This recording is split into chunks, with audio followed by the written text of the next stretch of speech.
Open forum. തുറസിന്റെ തുറമുഖങ്ങൾ.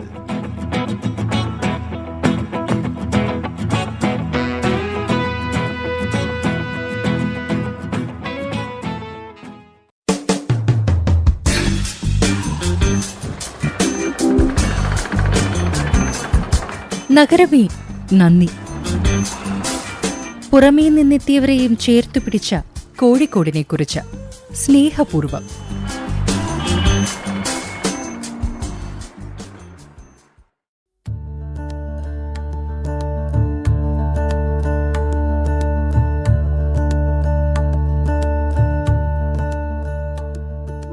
സൂക്ഷിക്കാനേൽപ്പിച്ച സ്വർണം നിറച്ച കുടങ്ങൾ തുറന്നുപോലും നോക്കാതെ തിരിച്ചേൽപ്പിച്ച സാമൂതിരിയുടെ നാടിനെ ഒരറേബ്യൻ സഞ്ചാരി സത്യത്തിന്റെ നഗരമെന്ന് വിളിച്ചു. വിരുന്നുകാരായി ഇവിടെ എത്തിയവർ പലരും പിന്നീട് കോഴിക്കോട്ടുകാരായി. അവർക്കെല്ലാം സ്വന്തം കോഴിക്കോടിനെ കുറിച്ച് ഒത്തിരി ഓർമ്മകൾ പങ്കുവെക്കാനുണ്ട്. കോഴിക്കോടിന്റെ ഇന്നലകൾ, കോഴിക്കോടിന്റെ പൈതൃകം, മിഠായി തെരുവ് എന്നീ പുസ്തകങ്ങളിലൂടെ സുപരിചിതനായ അഡ്വക്കേറ്റ് TB സെലുരാജാണ് ഇന്ന് നമ്മുടെ കൂടെയുള്ളത്. ബ്രിട്ടീഷ് ഭരണകാലത്തെ ആർക്കൈവൽ രേഖകൾ അടിസ്ഥാനമാക്കി കോഴിക്കോടിന്റെ ചരിത്രം സാധാരണക്കാർക്കായി സരസമായി അവതരിപ്പിക്കുന്ന അദ്ദേഹത്തിന്റെ ഏറ്റവും പുതിയ പുസ്തകം കോഴിക്കോടിന്റെ എഴുതാപ്പുറങ്ങൾ കഴിഞ്ഞ മാസമാണ് പുറത്തിറങ്ങിയത്.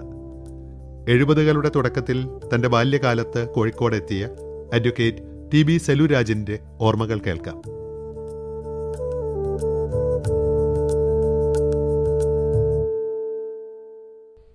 ആലപ്പുഴയിലാണ് എൻ്റെ ജനനം. ആലപ്പുഴയിൽ നിന്ന് ഞാൻ ആദ്യമായിട്ട് കോഴിക്കോടെത്തുന്നത് 3ാം ക്ലാസ്സിൽ പഠിക്കുമ്പോഴാണ്. 3ാം ക്ലാസ്സിൽ ഒരു വർഷം ഞാൻ രാമനാട്ടുകര അയ്യപ്പനെഴുത്തച്ഛൻ സ്കൂളിൽ പഠിച്ചു. അതിനു മുൻപ് ഒരു 3 മാസം ഞാൻ ചാലിയം സ്കൂളിൽ പഠിച്ചിരുന്നു കേട്ടോ. ചാലിയം സ്കൂളിൽ പഠിച്ചിട്ടാണ് ഈ 3ാം ക്ലാസ്സിലാണ് ഞാൻ തുടർച്ചയായിട്ട് ഒരു വർഷം പഠിക്കുന്നത് രാമനാട്ടുകര അയ്യപ്പനെഴുത്തച്ഛൻ സ്കൂളിൽ. പിന്നീട് ഞാൻ വേറെ പലയിടത്തും പോയി, തലശ്ശേരിയിലൊക്കെ പോയി. അതിനുശേഷം ഞാൻ കോഴിക്കോടുകാരനാവുന്നത് സത്യത്തിൽ 9ാം ക്ലാസ്സിൽ പഠിക്കുമ്പോഴാണ്, അതായത് എൻ്റെ 14ാമത്തെ വയസ്സിൽ. അന്നത്തെ കോഴിക്കോടൊക്കെ പറഞ്ഞ ഇന്നത്തെ തലമുറയ്ക്ക് വിശ്വസിക്കാനാകുമെന്ന് എനിക്കറിയില്ല. ഞാൻ പഠിച്ചത് മലബാർ ക്രിസ്ത്യൻ കോളേജ് ഹൈസ്കൂളിലാണ്. അന്നൊക്കെ സ്കൂളുകളിൽ സാഹിത്യ സമാജം ഉണ്ടാവുമായിരുന്നു. ആ സാഹിത്യ സമാജത്തിന് ഞങ്ങൾ ആരെങ്കിലും ഒരാളെ വിളിക്കും പുറമേ നിന്ന്. പിന്നെ ഞങ്ങൾ കുട്ടികളിൽ ഓരോ കലാപരിപാടികളൊക്കെ ഉണ്ടാവും. അന്ന് ഈ സ്റ്റേജ് അലങ്കരിക്കാൻ വേണ്ടിയിട്ട് ഒരു ഫ്ലവർ വേസ്, അന്ന് ഫ്ലവർ വേസ് ഒന്നും പൂപ്പാത്രം എന്ന് പറയുമല്ലോ, അതൊന്നും ഒരു വീട്ടിലും ഇല്ല. ഏതെങ്കിലും ഒരു വീട്ടിലോ അല്ലെങ്കിൽ ഏതെങ്കിലും ഒരു കച്ചവട സ്ഥാപനത്തിൽ നിന്ന് സംഘടിപ്പിക്കുന്നതായിരിക്കും. പക്ഷെ അതിന് പൂ വയ്ക്കണം. ആ പൂ വയ്ക്കാൻ വേണ്ടി ഞങ്ങളുടെ അധ്യാപകന്മാർ പറയുക, ഈ മാവൂരോടി പോയി പറിക്കാൻ പറയും. അപ്പം ഞങ്ങൾ 2-4-5 പേര് സ്റ്റുഡൻസ്, ഇന്ന് മർക്കസ് കോംപ്ലക്സ് നിങ്ങൾക്ക് അറിയാം, ബേബി മെമ്മോറിയൽ ഹോസ്പിറ്റൽ അറിയാം, അതുപോലെ ഈ മൊഫീസൽ ബസ് സ്റ്റാൻഡ് അറിയാം. അന്ന് ഈ പൂ പറിക്കാൻ വേണ്ടി ഞങ്ങൾ പോകുന്നത് ഈ മർക്കസ് കോംപ്ലക്സ്, ഈ പുതിയ സ്റ്റാൻഡ്, അരടത്ത് പാലത്തിൻ്റെ ചുറ്റുമുള്ള സ്ഥലത്ത് പോയിട്ട്, അന്ന് ആ പ്രദേശം മുഴുവൻ ഈ ചതുപ്പ് നിലങ്ങളാണ്. ഈ വെള്ളയും ചുവപ്പും ആമ്പൽ പൂക്കളുണ്ടാവും നിറച്ച്.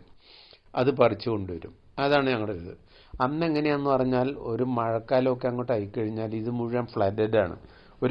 ആലപ്പുഴയിലെ ഒരു കായൽ തീരത്തെത്തിയ പോലെ നമുക്ക് തോന്നുക. അവിടെയൊക്കെ ഇങ്ങനെ അന്ന് ഈ മുക്കോന്മാരെന്ന് പറയുന്ന വട്ടത്തൊപ്പി വെച്ചിട്ട് ഇങ്ങനെ ഇരിക്കും. വട്ടത്തൊപ്പിയും ഒരു വലയുമായിട്ട് തപസ് ചെയ്യുന്ന മുക്കോന്മാരെ കാണാം. അതുപോലെ തന്നെ വെള്ളക്കൊക്കുകളും, വെള്ള നിറത്തിലുള്ള കൊക്കുകളും. ഇവരിങ്ങനെ ഇരിക്കുന്നൊരു ഏരിയ ആയിരുന്നു അത് മുഴുവൻ. ഇനി എന്തായിരുന്നു മാവൂർ റോഡ് എന്ന് ചോദിച്ചു കഴിഞ്ഞാൽ, മാവൂർ റോഡ് വയനാട് റോഡിലോട്ട് ചേരുന്ന ഭാഗത്ത് ഒരു സ്തൂപമായിരുന്നു എന്നുണ്ടായിരുന്നു. റോഡിൻ്റെ നടുവിൽ നീളത്തിൽ, അന്ന് എനിക്ക് തോന്നുന്നു ഗാന്ധി വന്നതിനെ കുറിച്ചിട്ടുള്ളൊരു ഡിസ്ക്രിപ്ഷനോ മറ്റോ അതിൽ എഴുതി വെച്ചിട്ടുണ്ടായിരുന്നു. അപ്പം നടുവിലൊരു നീളത്തിലൊരു സ്തൂപം ഉണ്ടായിരുന്നു എത്രയോ വർഷം. അതൊക്കെ പൊളിച്ചു കളഞ്ഞിട്ടാണ് പിന്നീട് റോഡ് വീതി കൂട്ടിയത്. അവിടുന്ന് ഇന്നത്തെ KSRTC ബസ് സ്റ്റാൻഡ് വരെ സ്ട്രീറ്റ് ലൈറ്റ് ഉള്ളൂ. ഈ KSRTC ബസ് സ്റ്റാൻഡ് എന്ന് പറയുന്നത് ടാറിടാത്ത വെറും ചെമ്മൺ ഗ്രൗണ്ടാണ്. അതിൽ KSRTC ബസ് നിർത്തുന്നുള്ളൂ. KSRTC സ്റ്റാൻഡ് കഴിഞ്ഞാൽ വെറും ഇരുട്ടാണ്. മെഡിക്കൽ കോളേജ് വരെ അവിടെയൊക്കെ ഓടിട്ട വീടുകൾ കാണാം, 1-2 ഓടിട്ട വീടുകൾ കാണാം. അതാണ് മാവൂർ റോഡ്. ഈ റോഡെന്ന് പറയുന്നത് വെറും നാട പോലെയാണ്. നിങ്ങൾക്കൊരു റോഡ് ക്രോസ് ചെയ്യാൻ ഇന്ന് നമ്മൾ റോഡിൻ്റെ സൈഡിൽ, പ്രത്യേകിച്ച് ഞങ്ങളുടെയൊക്കെ പ്രായത്തിലുള്ള ഒരു അരമണിക്കൂറൊക്കെ കാത്തു നിൽക്കണം റോഡ് ക്രോസ് ചെയ്യാൻ. അന്ന് ആർക്കും റോഡ് ക്രോസ് ചെയ്യാൻ, കാരണം എന്ന് പറഞ്ഞു കഴിഞ്ഞാൽ ബസ്സുകൾ അപൂർവ, കാറുകളില്ല, സ്കൂട്ടറുകളില്ല, ആകെയുള്ളത് ഈ കാളവണ്ടികളും സൈക്കിൾ റിക്ഷ, ചവിട്ടുവണ്ടികൾ എന്ന് പറയുന്ന സൈക്കിളുകളാണ് റോഡിൽ കാര്യമായിട്ടുള്ളത്. ഒരു ബിൽഡിംഗ് ഏതാണ് കോഴിക്കോടുണ്ടെന്ന് വെച്ച് കഴിഞ്ഞാൽ, നമുക്ക് ഇപ്പോൾ ക്രിസ്ത്യൻ കോളേജ് കഴിഞ്ഞു കഴിഞ്ഞാൽ ഒരു ബിൽഡിംഗ് കാണുന്ന കരുണാകര ഹോസ്പിറ്റലാണ്.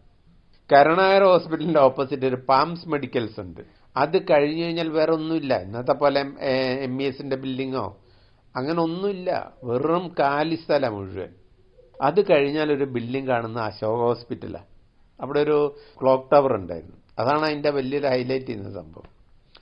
അത് കഴിഞ്ഞു കഴിഞ്ഞാൽ BM സ്കൂളുണ്ട്. കല്ലായി റോഡിൽ അവിടെയുള്ള ഒരു കോട്ടക്കൽ ആയുർവേദശാലക്കാരുടെ ഒരു പഴയ ബിൽഡിംഗ് ഉണ്ട്, ഒരു പഴയ ബംഗ്ലാവ് ഉണ്ട്, അതിപ്പോഴും ഉണ്ട്. പിന്നെ നേരെ അങ്ങോട്ട് പോവുക, ഇരുഭാഗത്തും ചെറിയ ചെറിയ ഓടിട്ട കെട്ടിടങ്ങളാണ്, വേറെ യാതൊന്നുമില്ല. ഇത് നിങ്ങളെ മനസ്സിലാക്കണമെങ്കിൽ ഞാനൊന്ന് പറയുന്നത് വെച്ചാൽ, അന്ന് കണ്ണൂർ ഡെലിക്സ് എന്നൊരു സിനിമ വന്നിരുന്നു. കണ്ണൂരിൽ നിന്ന് തിരുവനന്തപുരത്തേക്ക് പോകുന്ന ഒരു ബസ്സിൽ നടക്കുന്ന സംഭവങ്ങളാണ് അത് കാണിക്കുന്നത്. അതിൽ ഓരോ ജില്ലയിലും ബസ് വരുമ്പോൾ അവിടുത്തെ ഏറ്റവും വലിയ കെട്ടിടങ്ങൾ കാണിക്കും. അത് നിങ്ങൾക്ക് ഇപ്പം കണ്ടാൽ നിങ്ങൾക്ക് ചിരി വരും. അന്ന് കാണിച്ചൊരു ബിൽഡിങ് മൊയ്തീൻ പള്ളിയാണ്. അപ്പോൾ കോഴിക്കോടിലെ ഏറ്റവും വലിയൊരു ബിൽഡിംഗ് ആയിട്ട് അന്ന് എടുത്ത് കാണിക്കാനുള്ളത് മൊയ്തീൻ പള്ളിയാണ്. പക്ഷെ ഞാൻ 9ലൊക്കെ പഠിക്കുമ്പോൾ അത് വെറും ഒരു ചെറിയൊരു സ്രാമ്പി പോലത്തെ ഒരു പള്ളിയാണ്. പിന്നീടാണ് അത് വലിയ പള്ളിയാവുന്നത്. അപ്പോൾ ഈ സിനിമ കണ്ടാൽ നിങ്ങൾക്കറിയാം ഇത് വലിയൊരു സംഭവമായിട്ട് അവർ കാണും, വലിയൊരു ബിൽഡിംഗ്. പിന്നെ ഇതിൽ വാഹനങ്ങൾ പോകാൻ ഞാൻ പറഞ്ഞല്ലോ, എന്നൊക്കെ പിന്നെ ഇപ്പോൾ ഒരു ബസ് സ്റ്റാൻഡിൽ, ജയന്തി ബിൽഡിങ്ങിലുള്ള നമ്മുടെ പാളയം ബസ് സ്റ്റാൻഡിൽ നിങ്ങളൊരു ബസ്സിൽ കയറി കഴിഞ്ഞാൽ 1/2 മണിക്കൂർ 3/4 മണിക്കൂർ നിങ്ങൾ ബസ്സിന് കാത്തു നിൽക്കണം, ബസ് പുറപ്പെടാൻ. ബസ് അവിടെ ഉണ്ടാവും, ഒരു ബസ് ഉണ്ടാവും. അതായത് 1/2 മണിക്കൂറോ 1 മണിക്കൂർ കഴിഞ്ഞിട്ടേ ബസ്സുകളുള്ളൂ. ഇന്ന് എല്ലാ മിനിറ്റിലും ബസ്സില്ലേ, അന്ന് അതില്ല. പക്ഷെ രസമുണ്ടായിരുന്നു. കാരണം വെച്ച് കഴിഞ്ഞാൽ അന്ന് കുറേ സായാഹ്ന പത്രങ്ങൾ, മറ്റേ പ്രദീപ എന്ന് വിളിക്കുന്ന ആ പയ്യനുണ്ടല്ലോ, ഒരു ഐക്കണാണ് കോഴിക്കോടിൻ്റെ, ആയിരുന്നു അയാൾ, അദ്ദേഹം മരിച്ചുപോയി. ആ പ്രദീപ പേപ്പർ, അതുപോലെ കൃഷ്ണൻ നായരുടെ തനിനിറം എന്നുള്ള പേപ്പറുണ്ട്. ആ പേപ്പറുകളൊക്കെ ഇങ്ങനെ ചൂടുള്ള വാർത്തകൾ കൊടുക്കും. അതായിരുന്നു അന്നത്തെ ഒരു രീതി. പിന്നെ കോഴിക്കോട് എപ്പോഴാണ് വളർന്നതെന്ന് വെച്ച് കഴിഞ്ഞാൽ, അല്ലെങ്കിൽ കോഴിക്കോടിൻ്റെ ഈ ശൈശവത്തിൽ നിന്ന് ബാല്യത്തിലും യുവത്വത്തിലേക്ക് എപ്പോഴാണ് കടന്നതെന്ന് വെച്ച് കഴിഞ്ഞാൽ, മനുഷ്യരെ പോലെ തന്നെയാണ്. നമ്മളറിയുന്നില്ലല്ലോ നമ്മുടെ ശൈശവം നമുക്ക് എപ്പോഴാണ് കിട്ടുന്നത്, നമുക്ക് ബാല്യം എപ്പോഴാണ് വരുന്നത്, യുവത്വം എപ്പോഴാണ്, നമ്മളറിയാതെ നമ്മുടെ കയ്യിൽ നിന്ന് ഇതൊക്കെ നഷ്ടപ്പെട്ടു പോകുന്നു അല്ലേ. ഒരു സുപ്രഭാതത്തിൽ നിങ്ങൾ അറിയുക, you are N old man, നിങ്ങൾ അറിയുകയാണ്. അതുപോലെ തന്നെയാണ് കോഴിക്കോട് നഗരത്തിൻ്റെ കാര്യം. അന്ന് എല്ലാ ഹോട്ടലുകളിലും ഈ ഡ്രമ്മിൽ വെള്ളം നിറച്ചിട്ട് ഒരു പാത്രമായിട്ടുണ്ട്, വാഷ് ബേസിനുകളല്ല. ഹോട്ടലിൻ്റെ പുറകിൽ എപ്പോഴും വിറക് കൂനകളുണ്ടാവും, ഗ്യാസ് ഇല്ല, ഒന്നുമില്ല, വിറകൂനുകളായിരിക്കും. അവരെ കൈ കഴുകാനുള്ള ഈ സൗകര്യവും ഇതുപോലെ തന്നെ പഴയ രീതിയില്ല. അന്ന് 65 പൈസ കേട്ടോ ഒരു ഊണിന്. 50 പൈസയ്ക്കായിരുന്നു ഊണ്, 15 പൈസ സ്പെഷ്യലിന്, അങ്ങനെ 65 പൈസയ്ക്ക് നല്ലൊരു ഊണ് കിട്ടുമായിരുന്നു. അന്നൊക്കെ ഹോട്ടലുകൾ, ഒരുപാട് ഹോട്ടലുകൾ ഉണ്ടായിരുന്നു. നിങ്ങൾ ഇന്നിപ്പോൾ കോഴിക്കോടിൻ്റെ പുറമേയൊക്കെ അറിയപ്പെടുന്നത് അല്ലേ, നല്ല ഭക്ഷണം കിട്ടുന്ന അറിയപ്പെടുന്നത്. ഞങ്ങളുടെയൊക്കെ ചെറുപ്പകാലത്ത് കുറേ സാധാ ഹോട്ടലുകൾ ഉണ്ടായിരുന്നു. അവരുടെ പേര് കേട്ടങ്ങൾ ചിരിച്ചു പോകും. Hotel de Farooq, hotel de Chandra, hotel de Vappootty, hotel de. എന്തിനാണ് ഇവർ ഡി ചേർക്കണമെന്ന് എനിക്കിപ്പോഴും മനസ്സിലായിട്ടില്ല, അന്നും അറിയില്ല. ഡി എന്നാണ് ഇംഗ്ലീഷ് എഴുതുകയാണെങ്കിൽ. എന്താണ് ഡി? മലയാളത്തിൽ ഡി എന്ന് തന്നെ അവരെഴുതും, ഇംഗ്ലീഷിൽ ഡി എന്ന് എഴുതുക. ഇതെന്തിനാണ് ചേർക്കുന്നത് എനിക്കറിയില്ല. അങ്ങനെ കുറേ ഹോട്ടൽ ഡി ഹോട്ടലുകളുണ്ടായിരുന്നു. ഈ ഹോട്ടലുകളൊക്കെ അന്യം നിന്നുപോയി. അന്നൊക്കെ ഞങ്ങളുടെയൊക്കെ ഈ പഠിക്കുന്ന കാലത്തൊക്കെ ഒരുപാട് പെട്ടിപ്പിടികളുണ്ടായിരുന്നു, മുറുക്കൻ കടകൾ, മുറുക്കൻ പിടികട. അവിടെ ബീഡി വിൽക്കും, അല്ല മുറുക്കൻ, അന്നെല്ലാവരും പലരും മുറുക്കുന്നവരുണ്ട്. വെറ്റില, ഒരു പാത്രത്തിൽ ചുണ്ണാമ്പ് പുറത്തുണ്ടാവും, ഇങ്ങനെയുള്ള അതുപോലെ മലയാള നാട്, കുങ്കുമം, ഇങ്ങനെയുള്ള പ്രസിദ്ധീകരണങ്ങൾ തൂക്കിയിട്ട് കാണും. അങ്ങനെ കൊച്ചു കൊച്ചു പീടികകളുണ്ടായിരുന്നു. ഇന്നിപ്പോൾ വെള്ളം വരികയാണെങ്കിൽ നമ്മൾ ഈ ടാങ്കറിലെല്ലാം കുടിക്കുന്ന വെള്ളം എന്നൊക്കെ പറഞ്ഞിട്ട് ടാങ്കർ ലോറിയാണ്. അന്ന് ടാങ്കർ ലോറിയല്ല, അന്ന് ഈ വിദേശത്തൊക്കെ കാണുന്ന ഈ ബീറുണ്ടാക്കുന്ന മരത്തിൻ്റെ ബീപ്പുകളുണ്ട്, വുഡൻ ബാരൽസ്. ആ ബാരലുകളാണ് ഈ ഹോട്ടലുകളിലൊക്കെ വെള്ളം കൊണ്ടുവന്ന് കൊടുത്തിരുന്നത്. ചെറിയൊരു ടാപ്പ് ഉണ്ടാവും, അത് ആളുകൾ വലിച്ചുകൊണ്ട് പോകുന്ന ഒരിതായിരുന്നു. കോഴിക്കോട് റെയിൽവേ സ്റ്റേഷൻ്റെ കാര്യം പറഞ്ഞാൽ റെയിൽവേ സ്റ്റേഷനിൽ വരുമ്പോൾ ഇന്നത്തെ പോലെ ഈ ടൂറിസ്റ്റ് ടാക്സികളോ അങ്ങനെയൊന്നുമല്ല. എനിക്ക് ഓർമ്മയുണ്ട്, ഞാൻ 3ാം ക്ലാസ്സിൽ പഠിക്കുമ്പോൾ അച്ഛൻ്റെ ഒപ്പം ഞാൻ വന്നു കഴിഞ്ഞപ്പോൾ ഞാൻ കാണുന്നത് കുതിരവണ്ടികളാണ്. കുതിരവണ്ടികൾ അന്യം നിന്ന് പോയി. ഏറെക്കുറെ അവസാന ഘട്ടത്തിലാണ് എൻ്റെ 3ാം ക്ലാസ്സിലൊക്കെ എത്തുമ്പോഴേക്കും കുതിരവണ്ടികൾ ഇല്ലാതായിരിക്കുന്നു. പക്ഷെ വലിച്ചു കൊണ്ടുപോകുന്ന റിക്ഷകളും ചവിട്ടുന്ന റിക്ഷകളുമാണ് റെയിൽവേ സ്റ്റേഷൻ്റെ പരിസരത്ത് മുഴുവനും. ഇന്നത്തെ പോലെ കാറുകൾ കാര്യങ്ങളൊന്നുമല്ല. അന്നത്തെ ചെറുപ്പക്കാരൊക്കെ ഈ ബെൽബോട്ട് ഇട്ട് നടക്കുന്ന അങ്ങനത്തെ ചെറുപ്പക്കാരാണ്. അന്ന് ഈ എല്ലാ സാധനവും കിട്ടുന്ന ഒരു സ്ഥലം എന്ന് പറയുന്നത് മിഠായി തെരുവാണ്.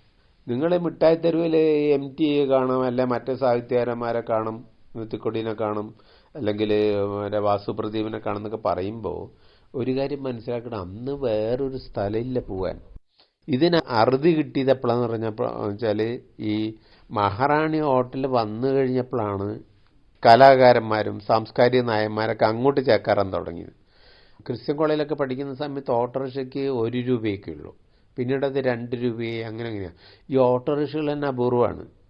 ഈ കാളവണ്ടി അല്ലെങ്കിൽ കാളവണ്ടി അപൂർവമാണ്, പക്ഷെ കുതിരവണ്ടി അല്ലെങ്കിൽ സൈക്കിൾ റിക്ഷ ഒക്കെയാണെന്നുള്ളത്. സൈക്കിൾ റിക്ഷയും പിന്നെ മനുഷ്യൻ വലിച്ചു കൊണ്ടുവന്ന റിക്ഷയും. പിന്നെ വാഹനങ്ങളുടെ കാര്യം പറയുമ്പോൾ ഞാൻ 1979 വക്കീലായിട്ട് കോഴിക്കോട് ബാറിൽ.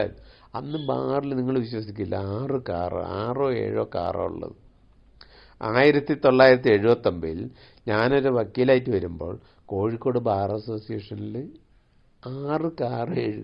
ഇന്ന് ഈ 2025 10:30 മണിക്ക് നിങ്ങൾ ബാർ അസോസിയേഷനിൽ എത്തിയാൽ നിങ്ങൾക്ക് കാറ് കോടതി വളപ്പിൽ പാർക്ക് ചെയ്യാം.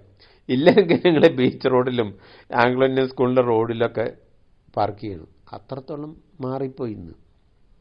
അന്നൊരു വളർച്ചയുടെ ലക്ഷണമായിരുന്നു കേട്ടോ. ഒരു വക്കീലൊരു കാറ് വാങ്ങിച്ചു എന്ന് പറഞ്ഞാൽ അയാൾ ഈ പ്രൊഫഷനിൽ വിജയിച്ചു വരുന്ന ആ ഒരു അദ്ദേഹത്തിൻ്റെ ജീവിത ആ ഒരു വളർച്ചയുടെ ഒരു ഭാഗമായിട്ടാണ് കാറ്. ഈ പ്രൊഫഷനിൽ നിന്ന് പതുക്കെ പതുക്കെ പതുക്കെ ഈ നമ്മുടെ നഗരത്തെ പോലെ തന്നെ ഞങ്ങളും വളരുക. അതാണ് അതിൻ്റെ പ്രത്യേകത.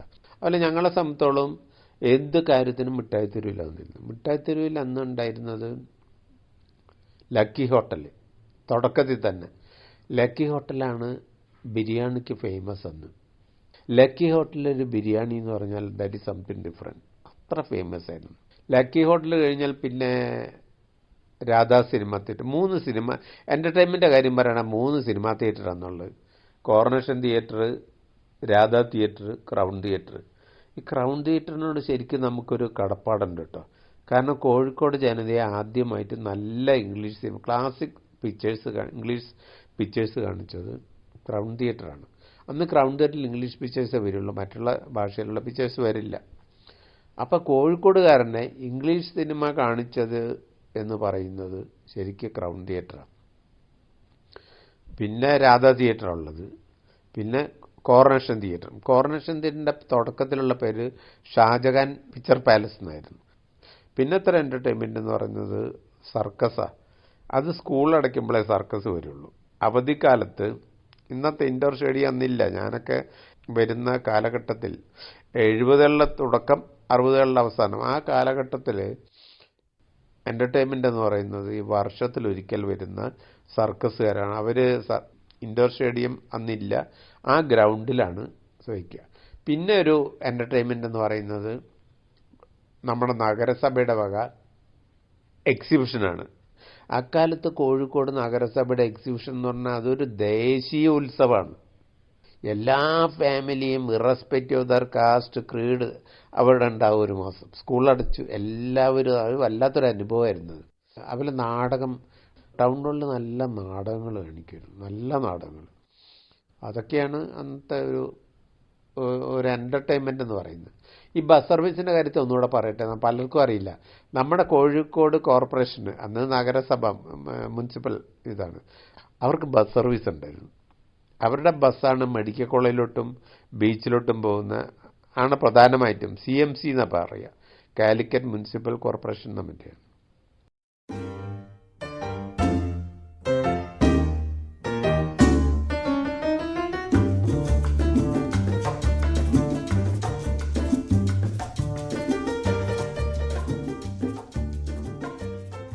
അഡ്വക്കേറ്റ് TB സെലൂരാജാണ് തൻ്റെ പ്രിയ നഗരമായ കോഴിക്കോടിനെക്കുറിച്ചുള്ള ഓർമ്മകൾ നമ്മളുമായി പങ്കുവച്ചത്. തുടർന്ന് കേൾക്കാം അടുത്തയാഴ്ച ഇതേ സമയം. നിർവഹണം നിമൽ എം.എൻ.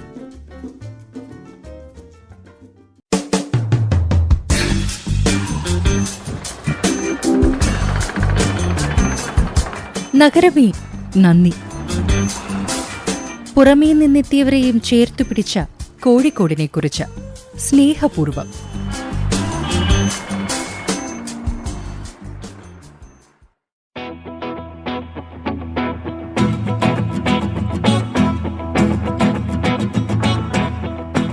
Open forum.